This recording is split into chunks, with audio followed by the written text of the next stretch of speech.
الحمد للہ رب العالمین والصلاة والسلام على سید الانبیاء والمرسلین وعلى آلہ واصحابہ اجمعین اما بعد فاعوذ باللہ من الشیطان الرجیم بسم اللہ الرحمن الرحیم یا ایہا الذین آمنوا کتب علیکم الصیام کما کتب علی الذین من قبلکم لعلکم تتقون صدق اللہ مولانا العظیم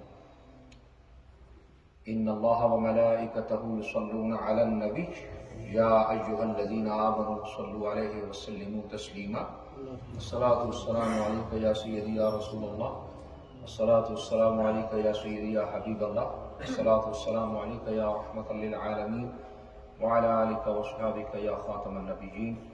حمد و صلاۃ کے بعد واجب الاحترام، واجب العزت، احباب ذی وقار حاضرین و ناظرین، رب کا شکر ہے جس کے فضل کرم رحمت سے آج ہم جمعۃ المبارک کی اس بابرکت ساعت میں مرکزی جامع مسجد نور ریڈیچ برطانیہ میں اپنے خالق و مالک کی بارگاہ میں ادائے صلات کے لیے حاضر ہیں۔ رب کائنات میری اور آپ کی حاضری کو قبولیت کا شرف عطا فرمائے۔ آپ کو معلوم ہے کہ ابھی نیکسٹ ویک میں رمضان مبارک کی آمد ہے، تو رمضان مبارک سے پہلے رسالت مآب علیہ السلام کی بھی یہ سنت رہی کہ آپ رمضان مبارک سے پہلے صحابہ کرام کو رمضان مبارک کی اہمیت سے آگاہ فرماتے تھے، روزے کی اہمیت سے آگاہ فرماتے تھے۔ حدیث مبارکہ میں حضور کریم علیہ السلام نے ارشاد فرمایا، رجب اللہ کا مہینہ ہے، شعبان میرا مہینہ ہے، اور رمضان میری امت کا مہینہ ہے۔ اس لیے آقا علیہ السلام نے رجب کو اللہ کا مہینہ قرار دیا، شعبان کو اپنا مہینہ قرار دیا، اور رمضان کو اپنی امت کا مہینہ قرار دیا۔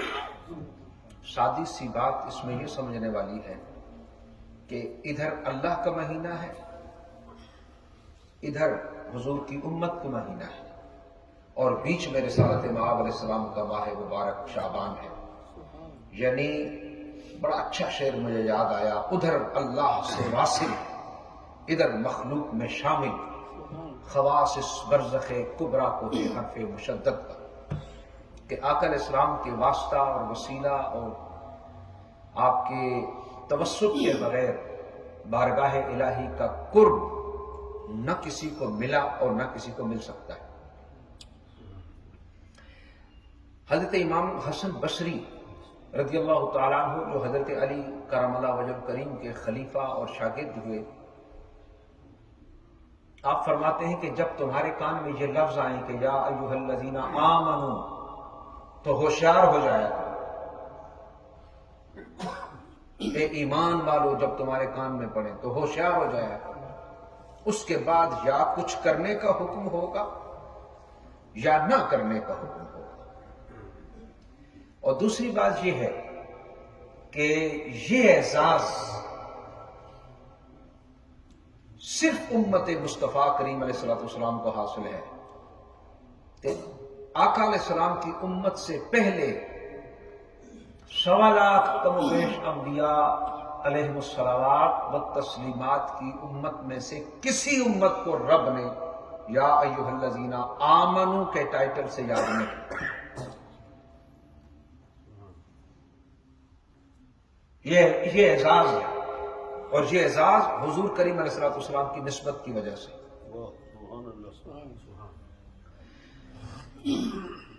کیا ارشاد فرمایا، یا ایھا الذین آمنوا کتب علیکم الصیام، تم پر روزے لکھ دیے گئے، فرض کر دیے گئے۔ اب روزہ جب فرض ہوا تو انسان کا ذہن اور نفسیات کہ جب بندہ کھانے پینے والا ہی ہو 24 گھنٹے میں، اس کو ایک دم اگر آپ روک دیں کہ آپ نے کھانا نہیں ہے اتنے وقت سے اتنے وقت تک اور پورا 1 مہینہ، تو اس کے دل میں گھبراہٹ کا پیدا ہونا ایک فطری جذبہ ہے۔ آپ قرآن مجید کا اسلوب میں 2 لفظ بول رہا ہوں، اعجاز اور ایجاز دیکھیں آپ قرآن کا۔ کہ فرمایا کتب علیکم الصیام، تم پر روزے فرض کیے گئے. بندے گھبرا کے پتہ نہیں کیا ہوگا. فرمایا کما کتب علی الذین من قبلکم، گھبرانے کی ضرورت نہیں، تم سے پہلے لوگوں پر بھی فرض کہ آپ پہلے نہیں ہو کہ جس کو ایکسپیریمنٹ سے گزارا جائے گا. نہیں، آپ سے پہلے بھی لوگ گزرے جنہوں نے روزے رکھے. اچھا، روزے رکھنے کی غائب کیا ہے؟ روزہ رکھنے کی غرض کیا ہے؟ روزہ رکھنے کا مقصد کیا ہے؟ فرمایا کما کتب علی الذین من قبلکم لعلکم تتقون، تاکہ تمہارے اندر تقوی پیدا ہو. اب یہ بات بھی بڑی عجیب ہے کہ بندہ سوچے بھی کھانا چھوڑنے سے کون سا تقوی پیدا ہوگا؟ ترک طعام اور ترک اشتہا سے تقوی پیدا کس طرح ہوگا؟ انہی چیزوں کے ترک. اچھا دیکھیں، کچھ چیزیں کرنے سے تقوی پیدا ہوتا ہے اور کچھ نہ کرنے سے تقوی پیدا ہوتا ہے. جو انسان کی فطرت ہے، ہر انسان رنگ اور نسل اور مذہب کے بغیر اس کی فطرت میں 4 جذبات موجود ہوتے ہیں. نمبر 1، انسان کے اندر خشیت اور خوف کا جذبہ ہے. نمبر 2، اس کے اندر رحم کا جذبہ ہے، رحمت. اس کے اندر غصے کا جذبہ ہے. اس کے اندر عشق اور محبت کا جذبہ ہے. یہ 4 جذبات ہر انسان میں موجود ہیں.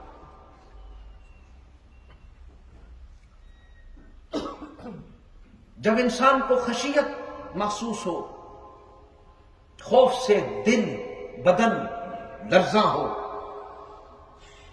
کپ کپی کی کیفیت طاری ہو، ڈر رہا ہو،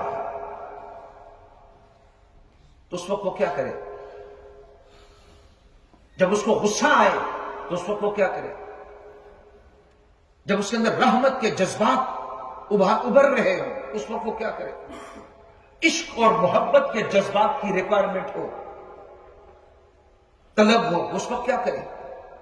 اس لیے ایک بڑا اچھا جملہ جو بہت مشہور جملہ ہے، سب نے سنا ہوا ہے کہ Islam is a complete code of life, مکمل ضابطہ حیات. تو اسلام نے انسانی نیچر اور فطرت کے مطابق ان جذبات کو پریزنٹ کرنے کے لیے کیا انداز دیا ہے. وہ ڈرے تو وہ کس سے ڈرے؟ خشیت، خوف. فرمایا جب خوف اور خشیت کا جذبہ تمہارے اندر نمودار ہو تو تم رب کے سامنے کھڑے ہو، قوموا للہ قانتین، عاجزی اور انکساری کے ساتھ رب کی بارگاہ میں کھڑے ہو، اور اس خشیت اور کیفیت کو اپنے اندر محسوس کرو کہ میں اپنے مالک اور خالق کے سامنے کھڑا ہوں. ایک اس کو کہتے ہیں جملہ معترضہ، جو میں بھی ایک بات پیش کرنے والا ہوں لیکن بڑی مزیدار بات ہے. وہ یہ ہے کہ عبادت عاجزی سکھاتی ہے. بہت غور سے سماعت کیجئے گا، شاید آپ بھی محسوس کریں کہ اس بات کی کتنی ضرورت ہے. عبادت عاجزی سکھاتی ہے. اہل علم موجود ہیں. عبادت کو عربی میں کیا کہتے ہیں؟ التعبد، التذلل. عبادت انتہائی ذلت کو کہتے ہیں. ہم میں سے ہر ایک عبادت کا لفظ سنتا ہے اور سمجھتا ہے کہ وہ سمجھتا ہے.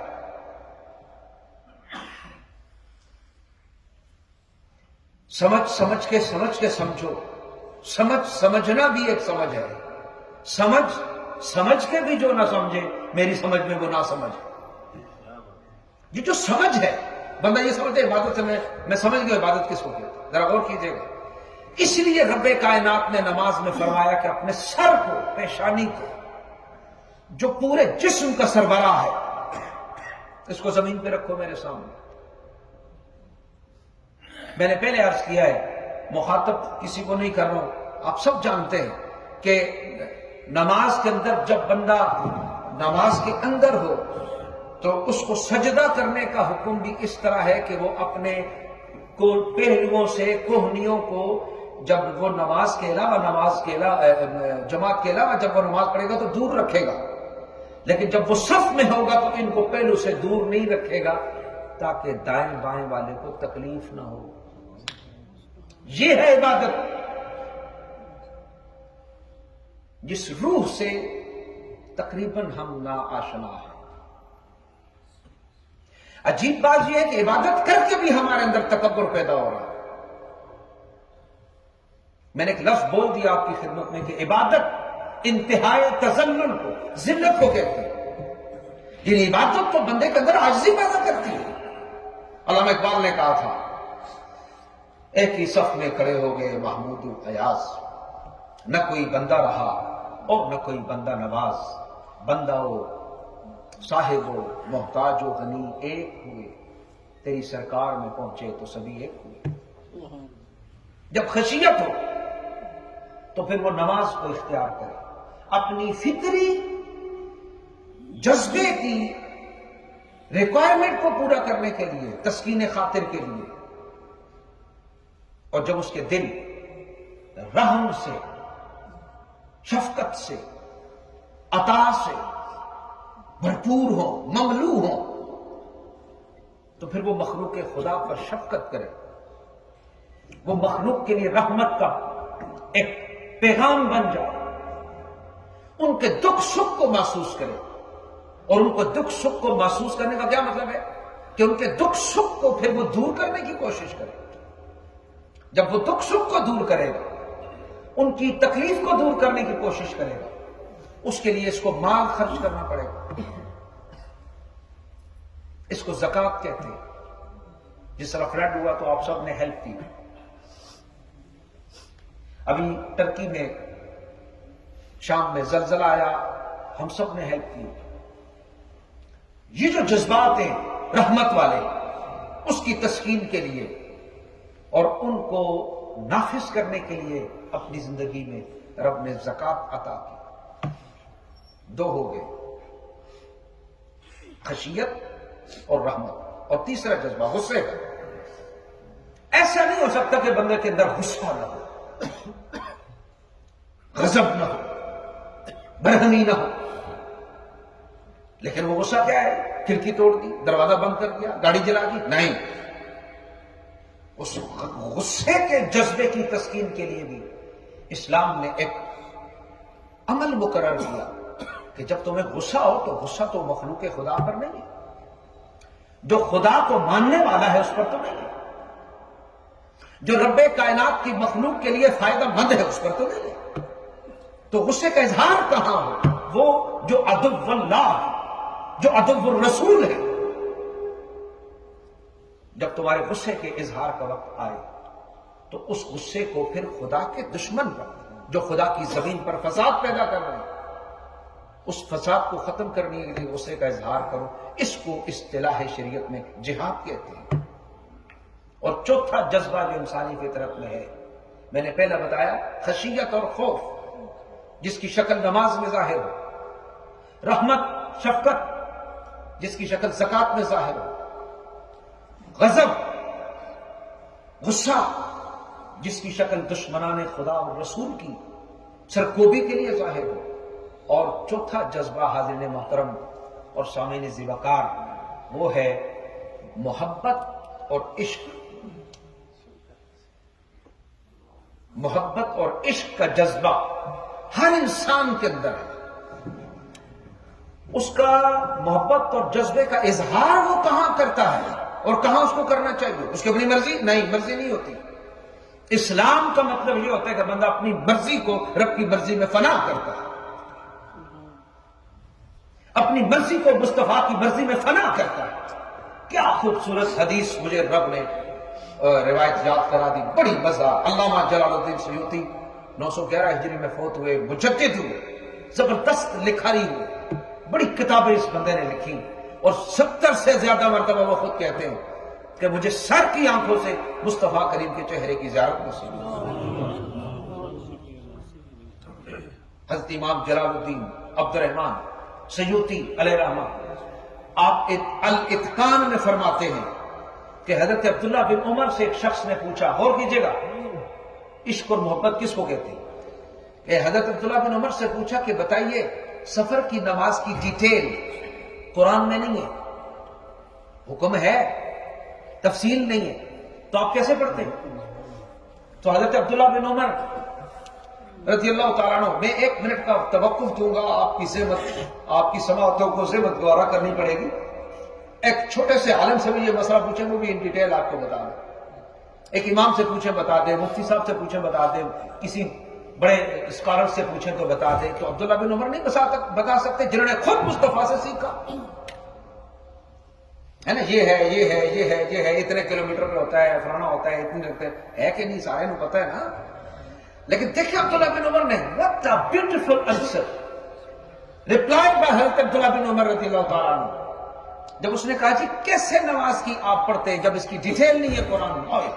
حضرت عبداللہ بن عمر نے فرمایا ان اللہ بعث الینا محمدا ولا نعلم شیئا وانما نفعل کما رأیناہ یفعل، کہ ہم سے مسئلے اس طرح کے کیا پوچھتے ہو؟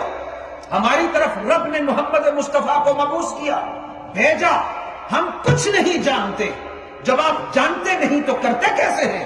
فرمایا سونے کو دیکھتے جاتے ہیں، کرتے جاتے ہیں۔ انما نفعل کما رأیناہ یفعل، ہم اسی طرح کر رہے ہیں جس طرح محبوب کو کرتے دیکھتے ہیں۔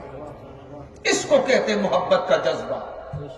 میں اگر اس پہ بات کروں نا پھر وقت ختم ہو جائے گا۔ دیکھیے ذرا، یہی عبداللہ بن عمر، یہ بخاری شریف میں حدیث مبارکہ ہے کہ ایک دفعہ آپ ایک علاقے سے گزرے، گھوڑے پر سوار ہیں، پگڈنڈی ہے، کچا رستہ ہے، تو ایک چٹان رستے کی طرف نکلی ہوئی ہے باہر، تو سب اس سے کترا کے جا رہے ہیں، لیکن عبداللہ بن عمر جب آئے تو آپ ٹکرا کے گئے، آپ نے اپنی ران اس چٹان کے ساتھ ٹکرائی، قافلہ رک گیا، بندے رک گئے، انہوں نے کہا جناب کیا ہوا، خیریت ہے؟ فرمایا خیریت ہے۔ انہوں نے کہا جی آپ نے خود انٹینشنلی اپنی ران کو اپنے اس چٹان سے کیوں ٹکرایا؟ انہوں نے کہا میں کچھ نہیں جانتا، ایک دفعہ محبوب ادھر سے گزرے تھے تو حضور کی ران بھی اس چٹان سے ٹکرائی تھی، میں نے اپنے سونے کی جات تازہ کی۔ کاش یہ جذبہ، یہ ولولہ، یہ جوش، یہ محبت، یہ عشق اور مستی کی کیفیت دل میں پیدا ہو، تو پھر غالباً علامہ کا ہے یا مولانا روم کا شعر ہے، عشق اول، عشق آخر، عشق کل، عشق شاخو، عشق نخلو، عشق گل۔ اول بھی عشق ہے، آخر بھی عشق ہے، عشق ہی کل ہے، عشق ہی جڑ ہے، عشق ہی درخت ہے، عشق ہی پھل ہے، یعنی اول آخر جی محبت جب پیدا ہو۔ پھر روزے میں توجہ رکھیے گا، خطاب ختم ہو رہا ہے، وقت ختم ہو رہا ہے، خطاب بھی ختم ہو رہا ہے۔ سائیکی جو انسان کی ہے، میں کوئی سائیکالوجسٹ نہیں ہوں، میں سائیکسٹسٹ ہوں، بس تھوڑا بہت میں نے پڑھا ہے، اور تھوڑا بہت میں نے اور بھی چیزیں آپ چند احباب کو معلوم ہے جو میں نے پڑھی ہیں۔ پہلے لوگ روزہ رکھنے کا بہانہ ڈھونڈتے تھے، in my time, in present time لوگ روزہ نہ رکھنے کا بہانہ ڈھونڈتے ہیں۔ اور عجیب بات یہ ہے، یہ بھی انسان کی عجیب نفسیات ہے۔ صاحب اقتدار لوگ جب کوئی انلیگل کام کرنا چاہتے ہیں تو پھر وہ قانون کی شیلٹر ڈھونڈتے ہیں، مذہبی لوگ جب کوئی غیر قانونی کام کرنا چاہتے ہیں وہ فتویٰ ڈھونڈتے ہیں تاکہ مزے اسی کریے تے پکتے دعا۔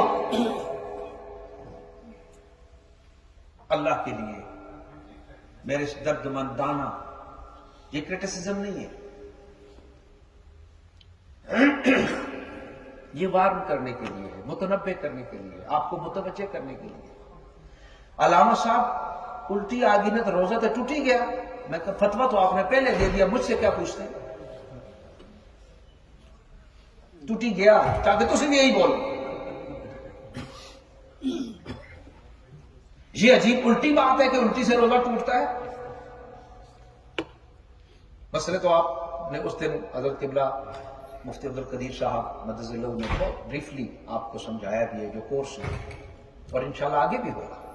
تو وہ جو عشق اور مستی کا جذبہ انسان کے دماغ میں، انسان کی نیچر میں، انسان کی فطرت میں اس نے رکھا ہے، اس کو اس کے اندر انسٹال کیا ہو اس دماغ کے اندر، اس کی اظہار کے لیے بندہ کیا کرے؟ تو اسلام نے اس کے لیے سہرا نوردی نہیں رکھی، لیلا اور مجنو کے قصے نہیں رکھے۔ انسان کو جب عشق اور محبت کی کیفیت اس کے دماغ میں، تو رب کائنات نے اس کے لیے حج رکھا۔ عجیب بات یہ ہے کہ مونڈا ننگا کرنا ہے، 2 چادریں پہننی ہیں، پھر وہاں جا کے طواف کرنا ہے۔ چلو گھر ہے اللہ کا نا، طواف کرنا ہے، کچھ نہ کچھ تو الف یعنی 1% بھی تو دماغ میں خیال آ رہا ہے کہ اللہ کا گھر ہے جی طواف کرے۔ پھر جا کے مینا میں کنکریاں مارنی، کس کو مارنی ہے؟ شیطان کو۔ بھئی شیطان کہاں ہے؟ اب تو 3-4 منزل ہو گئی، اب تو وہ جگہ بھی نہیں ہے۔ یہ کیا ہے؟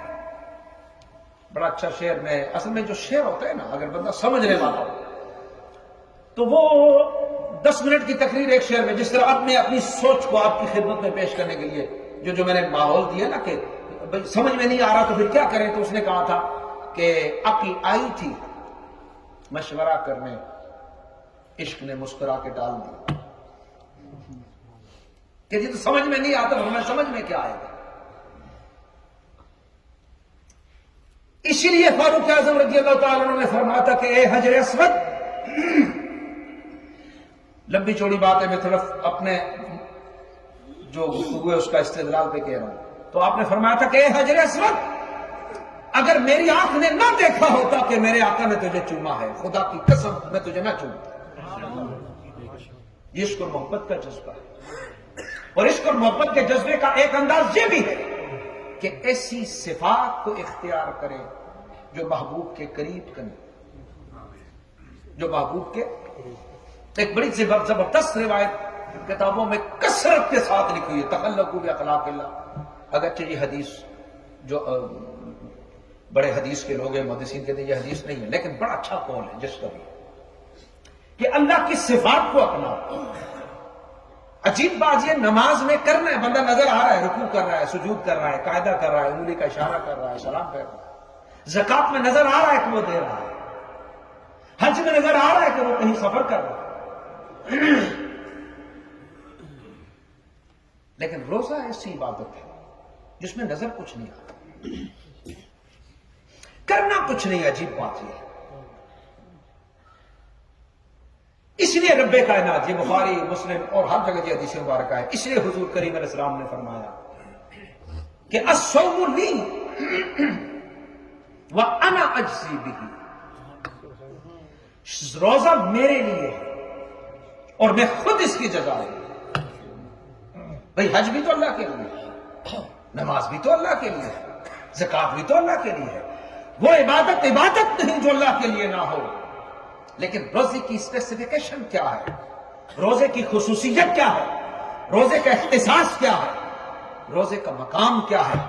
فرمایا اس لیے کہ بندہ بالکل چمک چمک کے آ کے مسجد میں بیٹھا ہے، کوئی نہیں پتا چل رہا کہ اس نے روزہ رکھا ہے کہ نہیں رکھا،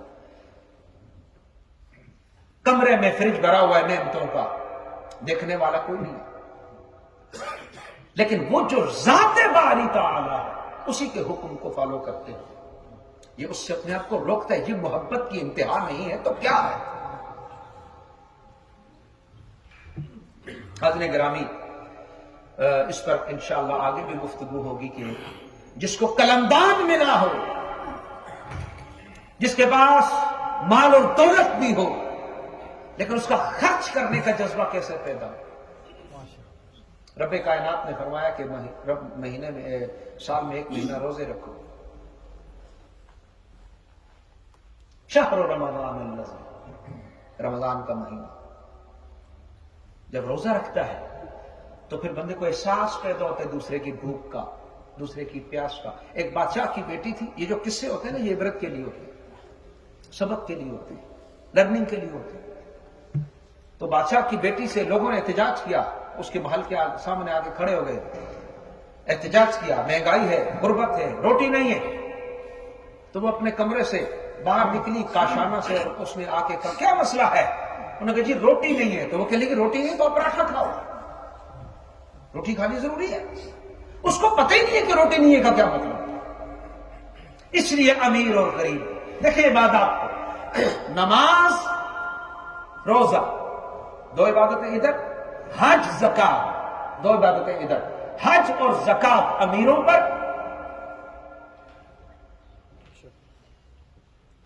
روزہ اور نماز امیروں غریبوں سب پر، احساس اور فیلنگز پیدا کرنے کے لیے۔